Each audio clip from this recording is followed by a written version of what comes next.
បងប្អូនមានដឹងអត់ទឹកធ្លាក់នេះមានឈ្មោះអីជួយប្រាប់ខ្ញុំតិចមើល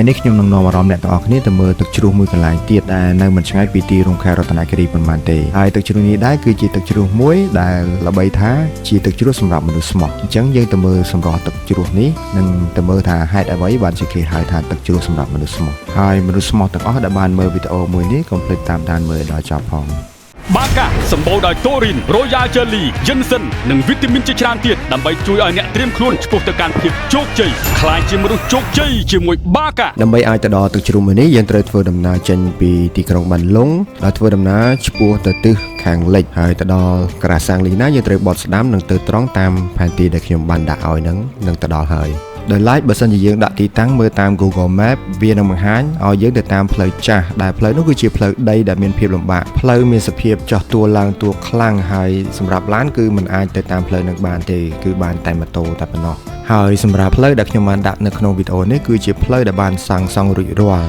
ដែលធ្វើឡើងដោយមន្ទីរសាធារណការខេត្តរតនគិរីធ្វើដំណើរចេញពីក្រុងបានឡុងចម្ងាយប្រមាណ8គីឡូយើងនឹងមកដល់ទឹកជ្រោះដ៏ស្រស់ស្អាតមួយដែលទឹកជ្រោះនេះគេហៅថាទឹកជ្រោះចាអ៊ុងដែលមានទីតាំងស្ថិតនៅភូមិចាអ៊ុងកៅឃុំចាអ៊ុងស្រុកអូជុំខេត្តរតនគិរីនៅផ្នែកខាងលើមានទឹកធ្លាក់ហូរជាល្បាក់ទាបៗនិងមានដើមឈើធំៗអមនៅជុំវិញដែលដើមឈើទាំងនោះបង្កើតបានជាម្លប់ងាយស្រួលក្នុងការចតឡានចតម៉ូតូសម្រាប់ភ្ញៀវទេសចរដែលទៅទស្សនានៅទីនោះផងដែរយើងអាចធ្វើដំណើរចុះទៅខាងក្រោមបានតាមរយៈកម្មចន្ទាថ្មនិងមានបង្កាន់ដៃធ្វើអំពីដែកបំពង់ទីបប៉ុន្តែក៏មានផ្នែកមួយចំនួនមានលក្ខណៈទ្រុឌទ្រោមផងដែរ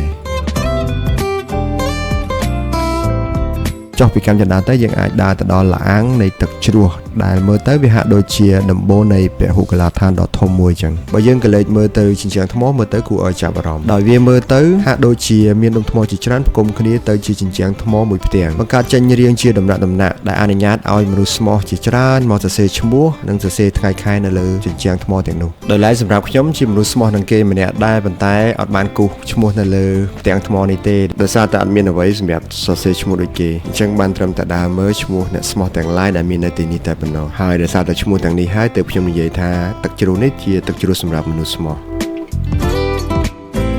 ធ្វើដំណើរចុះមកដំណាក់ខាងក្រោមបំផុតយើងនឹងឃើញទឹកធ្លាក់កំពុងតែហូរពីលើចុះក្រោមយ៉ាងលឿនបោកផ្ទប់ជាមួយនឹងផ្ទាំងថ្ម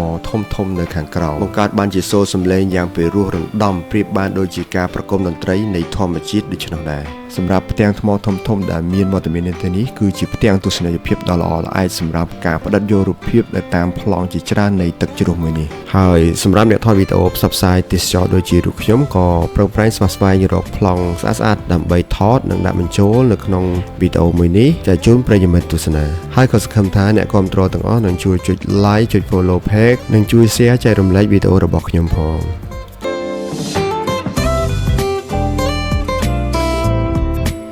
ទឹកជ្រោះចាអ៊ុងមានសភាពស្រស់ស្អាតណាស់អញ្ចឹងដើម្បីកុំឲ្យសម្រាមទៅបំផ្លាញភាពស្រស់ស្អាតទាំងនោះនិងបង្កភាពកខ្វក់ជុំវិញរមណីយដ្ឋានយើងក្នុងនាមជាអ្នកទេសចរម្នាក់សូមមេត្តាគ្រប់គ្រងនិងវេចខ្ចប់សម្រាមដែលយើងបានយកទៅទោះបីជាសម្រាមនោះតិចឬច្រើនក៏ដោយហើយសម្រាមទាំងនោះខ្ញុំគិតថាវាមិនធ្ងន់ប្រមាណទេបើប្រៀបធៀបជាមួយនឹងចំណីអាហារដែលយើងទើបតែយកមកដំបូងអញ្ចឹងយើងគ្រាន់តែកាន់យកមកចោលនៅធុងសម្រាមដែលមានស្រាប់នៅក្នុងរមណីយដ្ឋានជាការស្រេចវីដេអូនៃទឹកជ្រោះចាអ៊ុងដែលខ្ញុំបានផលិតឡើងមានតែប៉ុណ្្នឹងទេបើសិនជាអ្នកនរគ្នាពេញចិត្តឬមិនពេញចិត្តអាច comment នៅខាងក្រោមវីដេអូរបស់ខ្ញុំបានជម្រាបលាជួបគ្នាវីដេអូក្រោយ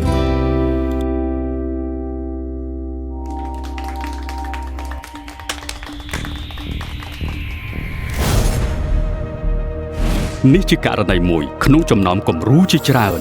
យើងតែងសន្និដ្ឋានថាមនុស្សបរាជ័យភាគច្រើនតែងតែខ្ជិលមិនដែលទទួលស្គាល់កំហុសខ្លួនឯងឆាប់ចោះចាញ់គ្រប់កលៈទេសៈទោះជាលំបាកឬងាយស្រួលទាំងនេះជាមូលហេតុដែលយើងបង្កើតបាកាសឡើងដើម្បីជំនួយខ្ញុំត្រូវតែផ្លាស់ប្ដូរខ្លួនឯង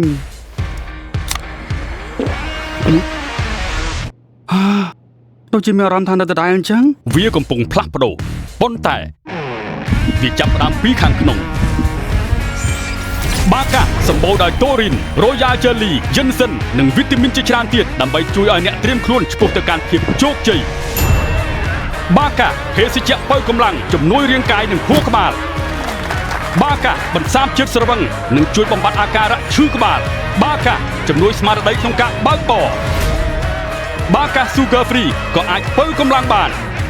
ខ្លាចជាមនុស្សជោគជ័យជាមួយបាកា